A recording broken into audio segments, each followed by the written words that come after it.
You are watching Web of Faith 2.1 and a half, presented by Father John Trujillo and Father Kenneth Briganti.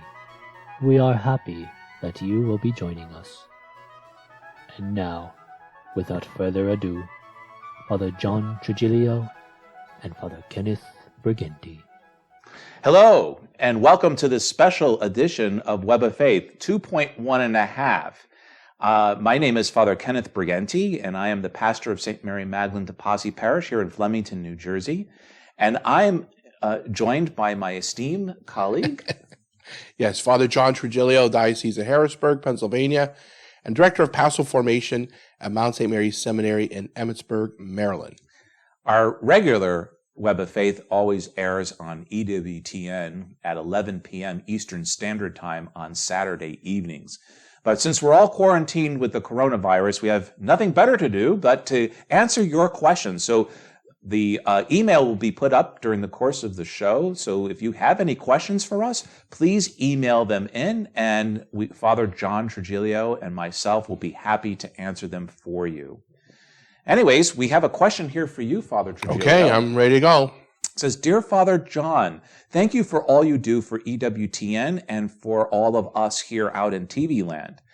I have a question for you. We heard a lot about abstinence and people being dispensed from that, but not so much about fasting. Could you give me an explanation? Signed, Celia. Okay, Celia, I'm glad you asked that because that's a common question we get during the year, but especially during Lent. First of all, abstinence is not eating meat, and that's the warm-blooded animal. So it's beef, poultry, and chicken. How many times you get people asking, does chicken count? It does. And lamb. And lamb. But it doesn't matter if it's dark meat or white meat. Meat is meat. And so meat is to be avoided on Fridays in Lent. What about Spam?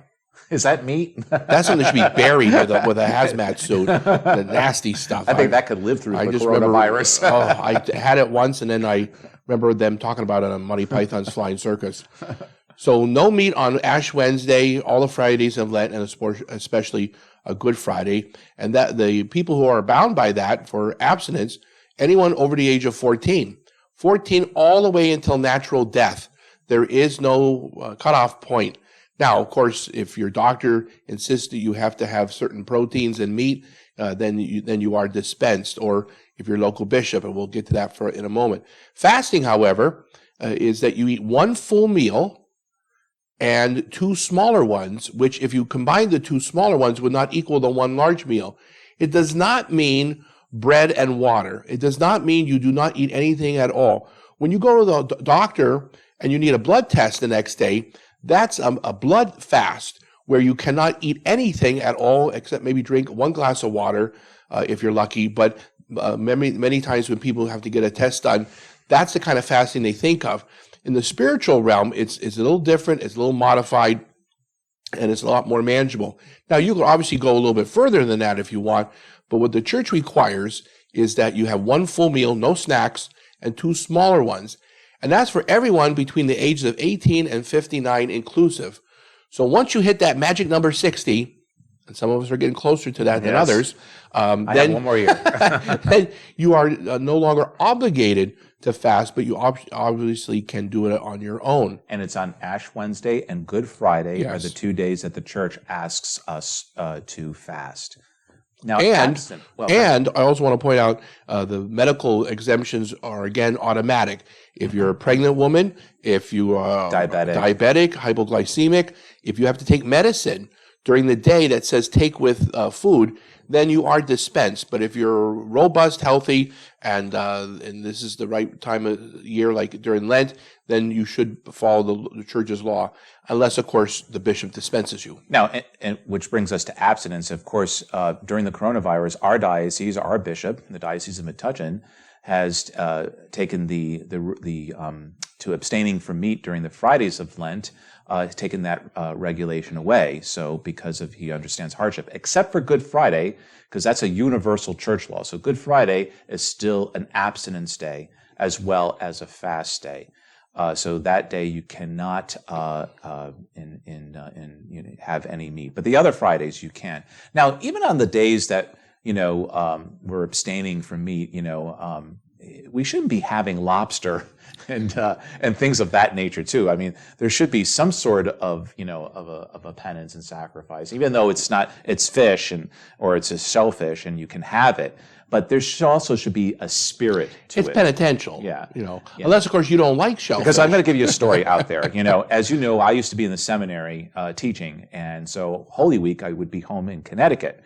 And so my mother said, "Oh, I don't want to cook on Good Friday." I said, "Let's all go out for lobster." I said, "No, Mom, we're not going to go out for lobster." I says, "Hold it." Your collar. Yeah, I said, "That's a great sign and symbol that I'm going to be giving." I said, "We'll hold that thought and we'll do it next week." All right. So the idea is, even though it's permissible to have it, we should also be in a spirit of penance on that day. Unless, Father Briganti, you're a vegan or vegetarian, right? Then for you to eat lobster would be penance. Yeah, but you could be sick though, so yeah. Yeah, I mean, I might be vegan just that one day. All right, I think there's one for me now. Okay, let's see here. Okay. Oh, yes. I don't see it on here. Can one use incense in their home? And if so, how should it be used? Okay. It's number 5, Father, that came in. Right. Oh, okay. I'm a little off today. I know. He's not just today, but that's all right. We'll let that one slide anyways. It is Friday, I'm out of my element. Yeah, he's already on the weekend. Anyways, so, yes. So incense. Incense is, very scriptural from the Old Testament. Let my prayer rise, O Lord, like incense. From the Psalms. In the Psalms, and it has been used in very liturgical functions. Usually it's done in the confine of church, of course we know, or in the temple, in the Old Testament temple sacrifice. And again, it's a symbol of our prayer rising to the Lord. Also, it had some practical purposes, like in the time of the sacrifices in the temple, incense was also burned to cover the many odors that would be coming from blood sacrifices. The poots. And even in Catholic worship too, like there's the great church at the end of the Compostela in St. James in Spain, in which they have this huge thurible that goes from side to side, and it takes 2 or 3 people to it takes swing like 7. And maybe 7, you're right. And then they would scoop a lot of incense because that's a holdover from back in the Middle Ages. They didn't have showers and baths and things like that we have today. And this was an end of a trail of a pilgrimage. So people were a little bit ripe at that moment. So the incense was used there to cover up some of the many smells. And also, a lot of the churches were used as hospitals, and incense was also used there to cover up the smells there, and some believe that had purifying element to it too. So, but incense, again, besides the practical, was used liturgically. So we use it in the liturgy of the Mass. You can use it at benediction of the Blessed Sacrament. It's used in sometimes just when we have solemn sung evening prayer. And at the Magnificat, the altar is incensed at that time. The other sacraments, when they're celebrated in a formal way, our Byzantine brothers bring a little thurible into the hospital, which is probably not very kosher because you got oxygens maybe going I'd be on a little there. nervous. You don't want to lit charcoal near oxygen, but that's part of their ritual, and they do that. We don't use it at ours. Again, a way of expressing our prayer, rising to the Lord, especially in the holy sacrifice of the Mass. Now, at home, you certainly can burn incense at home, and it said the proper time would be if you are celebrating the Liturgy of the Hours, also known as the Divine Office, or what we call the Breviary, which is a collection of psalms divided up into times of the day, and also it follows the sanctoral cycle of the church. Anyways, at evening prayer, if you're saying the Liturgy of the Hours at home, you certainly put a little charcoal in they have one of these, the Byzantines sell it in their monastic catalog, a little thurible that sits right on the altar, and you open it, put a little piece of charcoal in there, and not the charcoal that you would use in a barbecue. It's a special charcoal that you could use indoors, and that it's used for church use. And then you put a couple of grains of incense. So there's nothing wrong in that. I would suggest, though, if you have any fire detectors, you may want to keep it away from there, because and if they're attached to a water system, we had that problem when the seminarians decided to burn incense in his room, and it went up and set all the water sprinklers going. And we all had to go outside. Yeah, so that was not a good thing. But anyways, I know sometimes, Father, again, when people go to other people's homes, there's also this tradition from the Far East where they may have those incense sticks. Yeah. And, that's something different from what we do in church. Right. And, if you like that kind of stuff, there's nothing wrong with it. If you use in your home as people stick things in the wall outlet to get rid of odors. But the incense that's used at the Christian usage, these are special. Incense is a resin that comes from the trees. And the monks are, to this day, still are the ones who make these batches of it. Right. They add different little floral scents. I know, like in the Byzantine church, they have all these hyacinth and rose. Yeah. And it looks almost like that special candy with a little powdered sugar on it. Mm-hmm. But I would caution you, if you're going to use it at home, use it sparingly, because just a few grains is all you need in your house. Smoke out everything. Now, if you're over at the church, obviously they're going to use a lot. Father more. Matthew likes to smoke us out in church, but we have to get more charcoals for him, though. But Here, I got to share this story with everybody. I was newly ordained. I was in Mechanicsburg at St. Joseph's Church in Pennsylvania, Harrisburg Diocese, and I get this letter from the governor. It was Governor Casey of happy memory. He was a pro-life Democrat, and he sent me this note on official stationery saying, "Dear Father Trujillo, you are in violation of the Commonwealth of Pennsylvania Code." Listed all these things. I got nervous. I said, "What is this?" I was accused of smoking in public in a public building. I don't remember all this. And then at the bottom of the page it said, "Ha ha ha." Well, here a parishioner had literally complained to the governor because incense bothered her. And so she wanted to pull my chain and call and report me to the governor, and he decided to play a little joke on me. Obviously, it's legal to burn incense, but these same people, I understand if you have problems, sit in the back, away from the incense. There's one woman, though, she always coughed all over the place. The one day the kids forgot to light the charcoal, I said, "We're going out anyway." So they came out with the incenser, but it wasn't lit, and she still. So after Mass, I said, "Hey, honey." Psychosomatic. Then. Yes. So I said, "Hey, honey," I lifted up the lid, and I said, "Take a look, okay?" But understand, if you're on oxygen, if you have emphysema, okay, you need to say something to your pastor. They'll say, "Okay, I'll let you know when we're going to use it," and then sit far from it. You don't have to sit right in front where they're wiggling the variable. I also think it's good to know that it's not a carcinogenic, though, because it's made from the gum of fragrant trees, a spice, and so it's not tobacco. It's not anything of that nature. So burning incense is not going to cause anything. And also, my great aunt has she has fibers on her lung. And she doesn't even cough when it comes into the church. So, and she has no problems with it. And I get this ones from Spencer, which it burns very quickly and doesn't.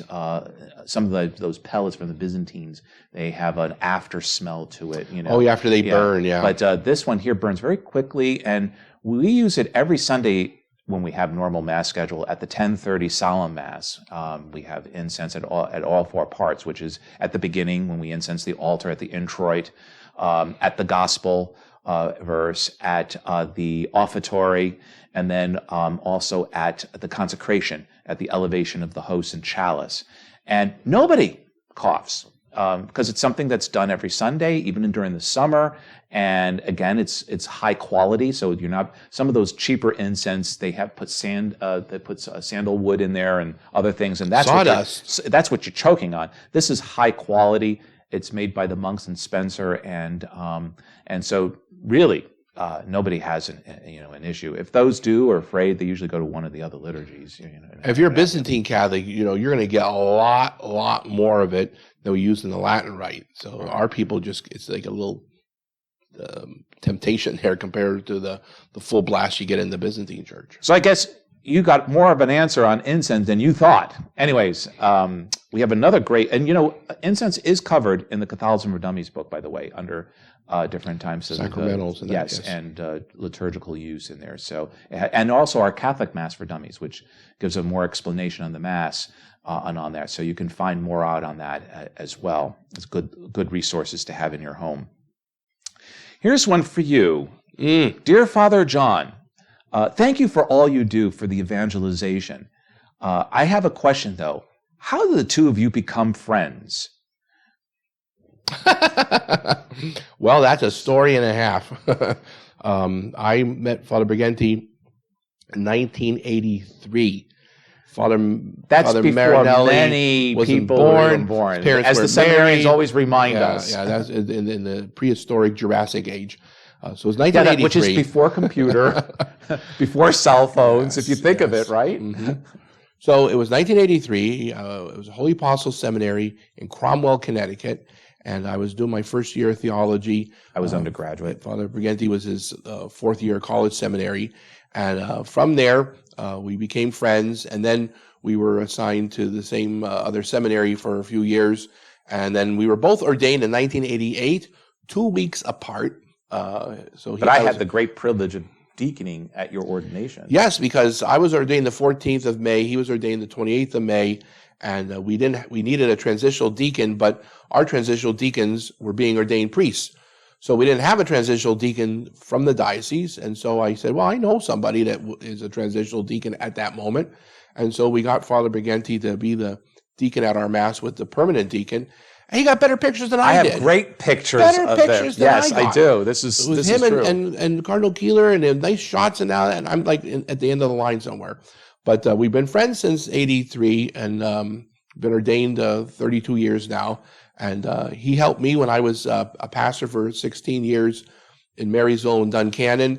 He worked at the seminary as director of pastoral formation and vice rector. He'd come up on the weekends to help me. And now that I'm the director of pastoral formation, I come up and help him. So it's like quid pro quo in a good way. Plus, we are colleagues in writing these books. We wrote John Paul II for Dummies, the Women in the Bible for Dummies, Catholicism for Dummies, Catholic Mass for Dummies, Saints for Dummies. So we're pretty expert on Everything the dummy. Bible book. Everything Bible and book. 300 of the most frequently asked questions in the Catholic faith. And in addition to that, we've also done many worked on various series of. We did the encyclicals, post Vatican II encyclicals for EWTN. Yes. We also did crash course, the crash courses, which were based on our. We couldn't call them the Catholicism courses because it was copyrighted. So they came up with this idea of crash course because dummies. So the segue here was the dummies. Okay, so crash dummies, right? So crash course. So if you can ever get the old series, you'll see how they do the commercials on there. There's always an accident involved because we were the crash dummies in the commercial for the crash course. So that was the segue in the whole dummy series. So we did the one on John Paul II. We did one on the saints, and we did one, of course, on the Catholicism one. And then finally, when Father Levis, retired from the Web of Faith series, after a few years, they revived the series, and then they brought me on to be with Father Trujillo on that. So we've done quite a few things together. Quite a few, and we actually were on a Harley Davidson motorcycle. We were even going to be in the Navy together because it was Father Trujillo's idea. He says, "Hey, let's be a chaplain in the Navy." This was like reserve chaplain in the Navy. This was like 1989. So he asked his bishop. I asked my bishop. His bishop said no. My bishop said yes, and that was all fine until 1990. the first Gulf War. And then I'm getting ready to go to the Gulf War. Okay. 1 month, they're telling you to get suited up and go. And the next month they said, you're not going. The next month, get your will, ready. And then finally I didn't go because I didn't have all the requirements. But I did end up being a reserve chaplain in the Navy. 10 years. Yeah. So, and you did some drilling at Fort Indian Town Gap, which is in my diocese. Which is not a Navy place, but because of the exercise we did, and all that. So, anyways, we've had some wonderful fraternal experiences over the past few exploits. Years. Yeah.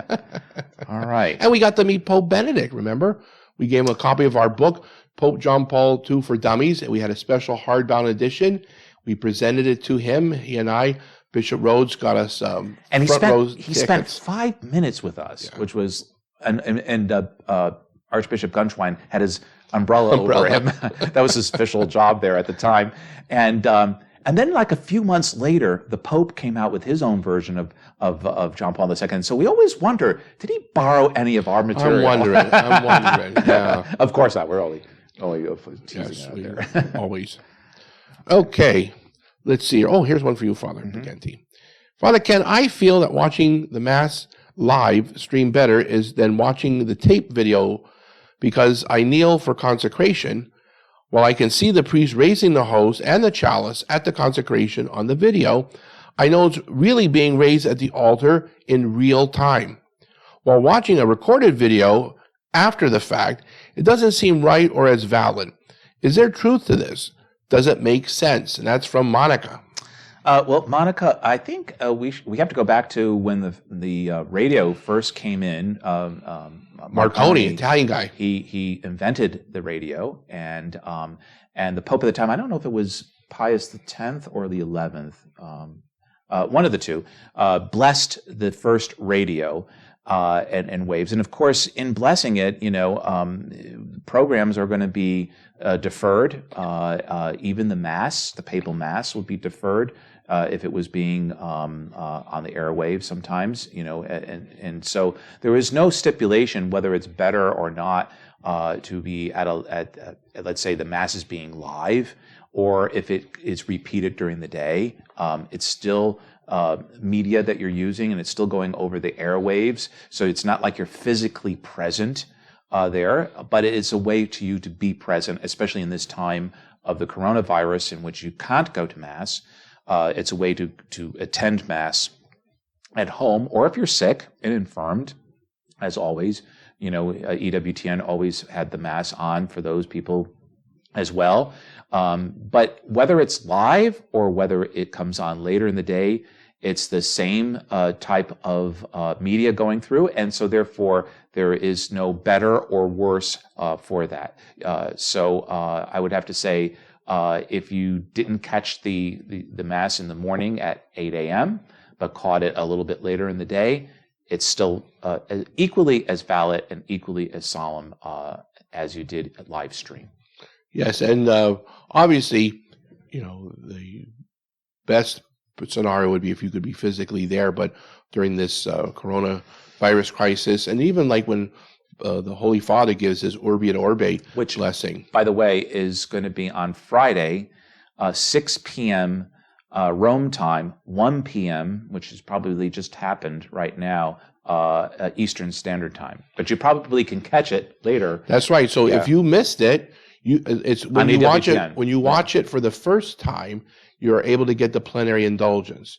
You cannot get a plenary indulgence if you watch it 8 times in one day, however. So that's one stipulation. But if you watch it live or you watch a recorded version of it, the first time you watch that, plenary indulgence is available, which means you must be free attachment to any venial sin, be in the state of grace. You went to confession within 21 days before or after. You received Holy Communion within that time frame. And also you said prayers for the Holy Father, Our Father, Hail Mary, and the Apostles' Creed. And you can also apply that plenary indulgence to a soul in purgatory. Yes. You don't have to keep it for yourself. So, yeah. Okay. All right. Okay. Dear Father John, how do you and Father Ken always keep up the great smiles and laughs on the show? I really appreciate that. Thank you. But my question is more important than that. With regards to funerals during the current quarantine times, what can we as Catholics expect in the form of a funeral arrangements? Will people still be buried? I cannot imagine all bodies will be stored. Will many be cremated and stored? And can a funeral mass be prayed for someone while the family is live streamed? Obviously, distance and all that needs to be maintained, but how can it work? Sincerely, Monica. Well, Monica, we're living in very peculiar times here with the virus, and normally speaking, the family of the deceased is at the church. And I was mentioning to Father Briganti the other day, when I was a pastor for 16 years, I noticed there was a decline in the amount of people who wanted a funeral mass. They just wanted, more and more people want us just to go to the cemetery or the funeral parlor, say some prayers, and then keep it very simple. But the problem is, the mass is not for the mourners. It's not for the survivors. It's for the deceased. It's to pray for their soul. And the perfect prayer is the mass. And the efficaciousness of the mass is beyond imagination.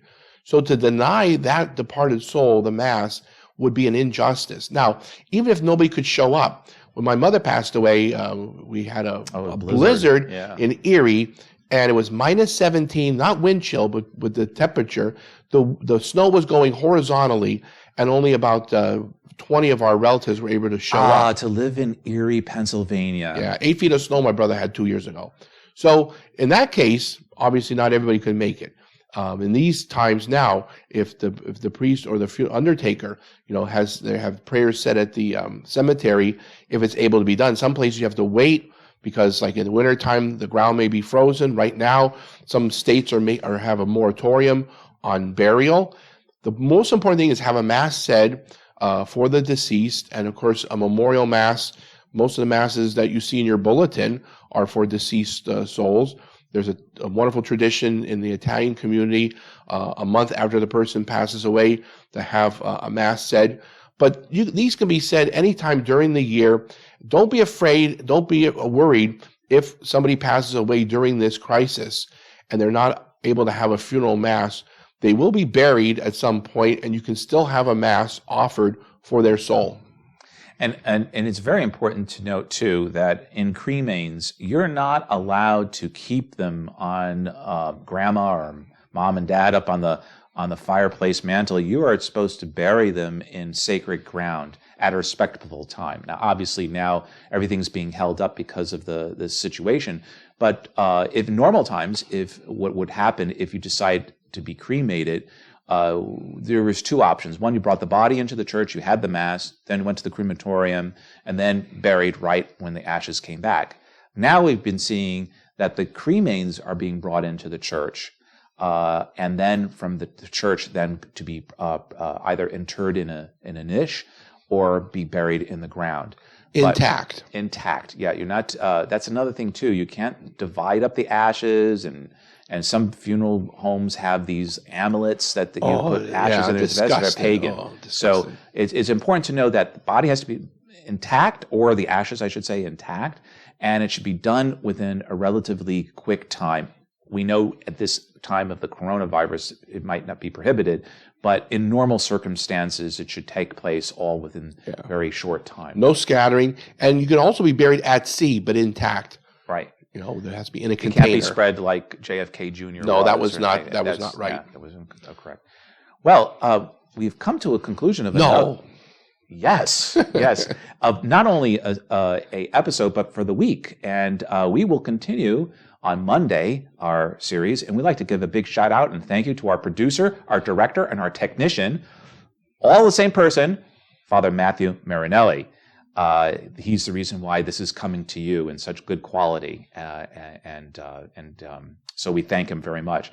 But like Mother Angelica always reminded at the end of her show, the network that she established didn't run on its own. It ran on donations. And she always says to put your, between your electric bill and your gas bill, put your donation to the network. Well, here at St. Mary Magdalene de Pazzi, since you're not able to come to Mass and bring your collection, remember you can either put it in the post and mail it, or you can drop it off at the rectory or the office stores on Monday through Friday. There's a container there, or you can electronically go on and give, Or you can also now text and give, and you can go to our website to do that. But remember, however you do it, we depend on your generous support to keep the parish going in this tough time. And I think, Father, we should give them the blessing. So, Okay. Lord be with you. And with your spirit. Almighty God bless you, the Father, the Son, and the Holy Spirit. Amen. God bless you. Bye-bye. And see you hopefully very soon. We hope you enjoyed today's episode of Web of Faith 2.1 and a half. Father Kenneth Briganti and Father John Trigilio will be back for another episode on Monday evening to answer more of your questions on all things Catholicism.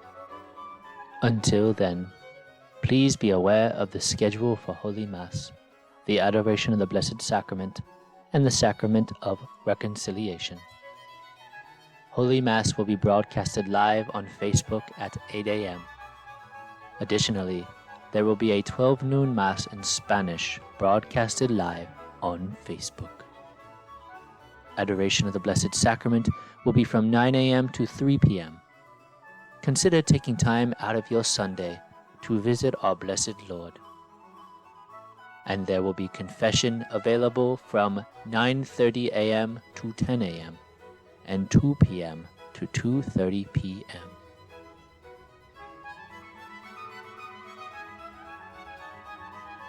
To everyone out there, have a blessed Lord's Day.